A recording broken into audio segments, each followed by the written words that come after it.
A terrifying true fast food horror story from overnight. When I took the overnight shift at Burger Bliss, I didn't expect much.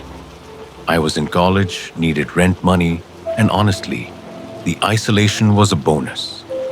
Most people hate working 11 p.m. to 7 a.m., but I liked the quiet. It was just me, the whir of the soda fountain, and the occasional semi-truck rumbling past on the highway. We were positioned deep in an industrial zone, far enough from the main town that if anything went wrong, it would take emergency services at least 20 minutes to reach us. After the manager left and I locked the lobby doors at midnight, that sense of deep isolation became palpable. It was strictly drive-through only, and the drive-through traffic, mostly just exhausted truckers or graveyard shifters, would dry up completely around 2 a.m. This gave me 4 hours of truly alone time. Time I usually spent convinced I was the only person awake for miles. This story happened about 3 months into the job. It was a Tuesday night, and the weather was miserable.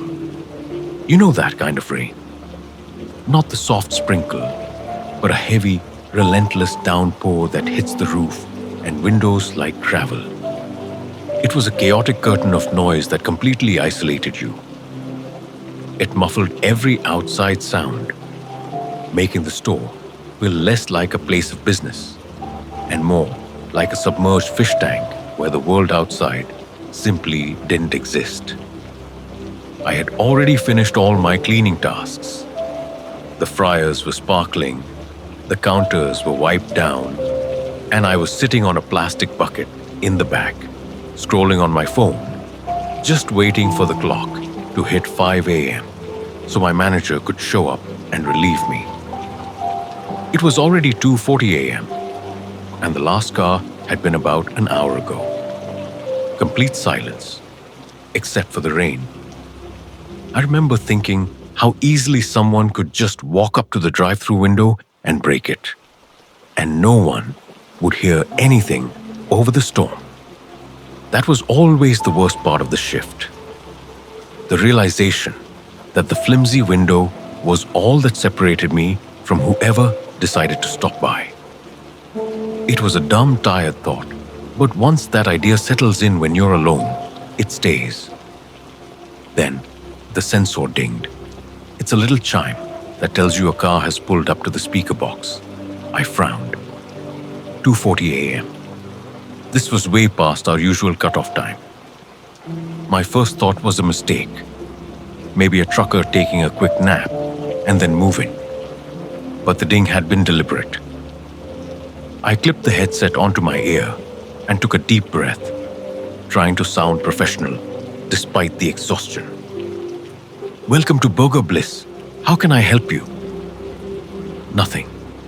Just the sound of the rain hitting the microphone at the audio box, like a continuous, wet, static hiss. The total lack of engine noise, radio, or conversation felt profoundly wrong. Every vehicle that pulled up made some kind of noise.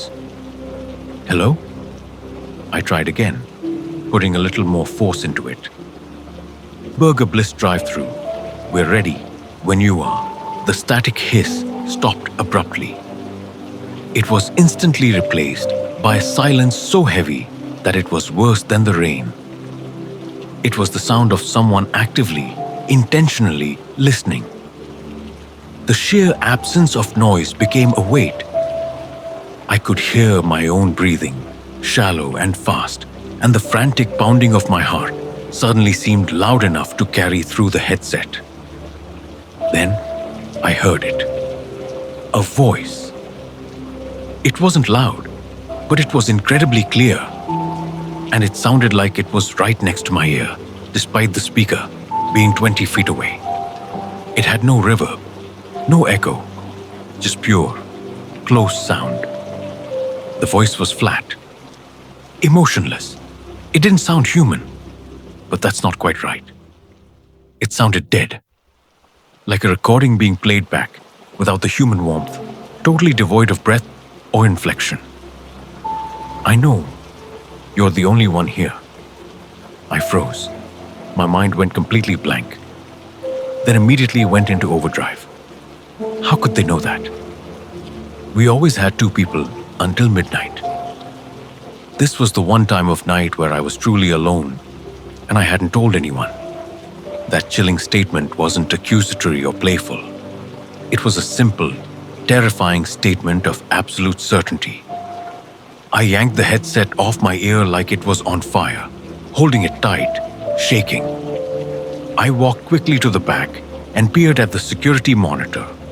It showed the camera pointing at the drive-through line. There was a car, all right. It was a huge matte black SUV. It was so black, it seemed to absorb the light from the yellow lamppost above it. It had no running lights on, and I couldn't make out a license plate through the rain-streaked camera lens. It was just a silent, monolithic void sitting next to the speaker. It looked less like a vehicle and more like a massive, waiting shadow. I put the headset back on, my hand gripping the microphone button so tight my knuckles were white. "Sir, if you don't place an order, I'm going to have to ask you to move along. The store is closed." I tried to make my voice firm, but it came out tight and thin. The silence returned. But this time, I could feel the car move. It began to roll forward. There was absolutely no engine sound, no starter whine, no idle. Only the low, wet crunching of the tires on the gravel beneath the canopy. A sound that made it seem impossibly heavy. The vehicle was gliding toward me, silent and impossibly slow. And every inch it moved toward the pickup window felt like a minute of my life draining away. My adrenaline spiked. I stumbled back toward the main kitchen, but I couldn't tear my eyes away from the window. I had to see who this was. The massive black vehicle finally stopped at the window, directly beneath the awning light. The rain was streaming down the vehicle's dark finish.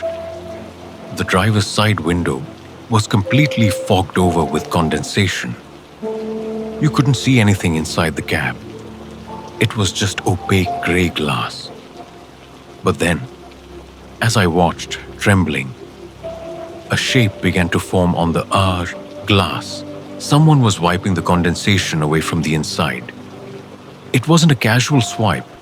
It was slow, deliberate. They wiped a perfect, clear circle, about the size of a dinner plate, right where the driver's head would be. The silence from the car was absolute, yet the action was so precise. And then, it was there, pressed right up against the wet glass. It was a face. I can't describe it well enough. It wasn't distorted by the glass. It was unnaturally clear, framed by the circle wiped in the condensation. The skin was not pale. It was almost translucent, like old wax paper stretched too thin. There was no color anywhere on it. It was just stark, bone white against the utter darkness of the car's interior. But the eyes, those are what I'll never forget. They were massive, grotesquely large and bulbous, far too large for a human face. And they were entirely black, not just the pupils, but the whole thing. A complete, fathomless blackness that just drank the light from the canopy lamp. They didn't blink. They didn't move. They were locked onto me with a suffocating clinical focus. I tried to scream, but no sound came out. My feet were rooted to the floor tile. It didn't move its head, but its hand, which was also stark white, unnaturally long-fingered and too large, slowly pressed flat against the glass next to its cheek. It was studying me, like a specimen under glass.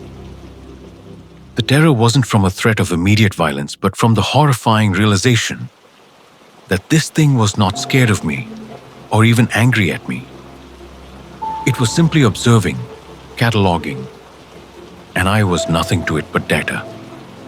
Then, slowly, Deliberately, the corners of its mouth began to move. It wasn't a grin or a sneer. It was a movement that defied anatomy. Its lips peeled back, stretching upward, impossibly slow, impossibly wide.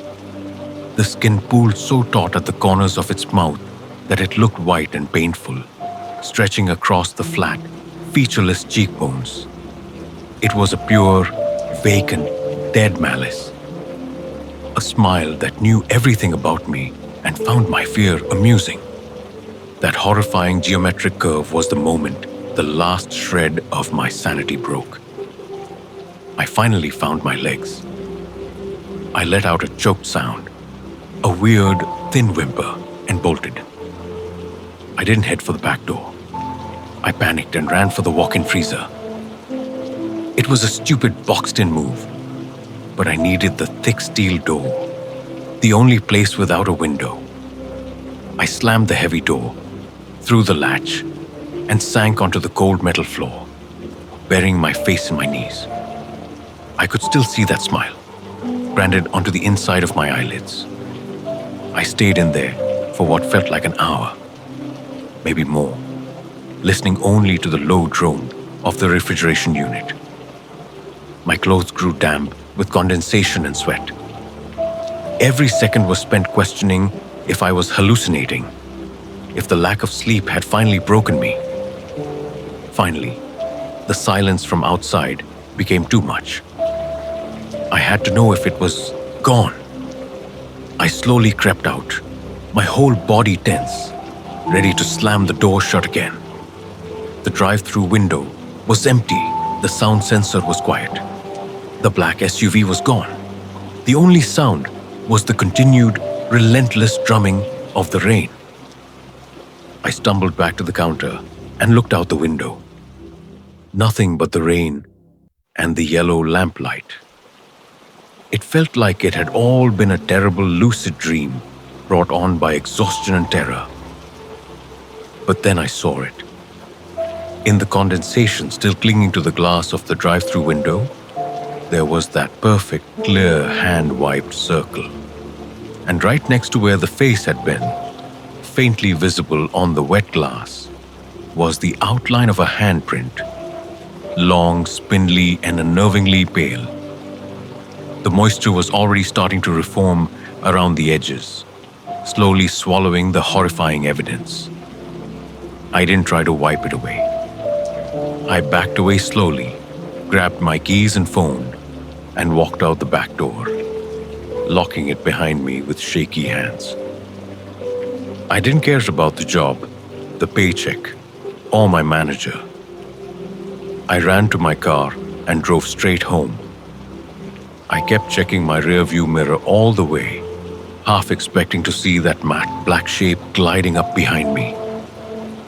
The next morning, I called my manager and quit, inventing some family emergency. I never told him the real reason. But here is the chilling part, the part that makes my blood run cold to this day.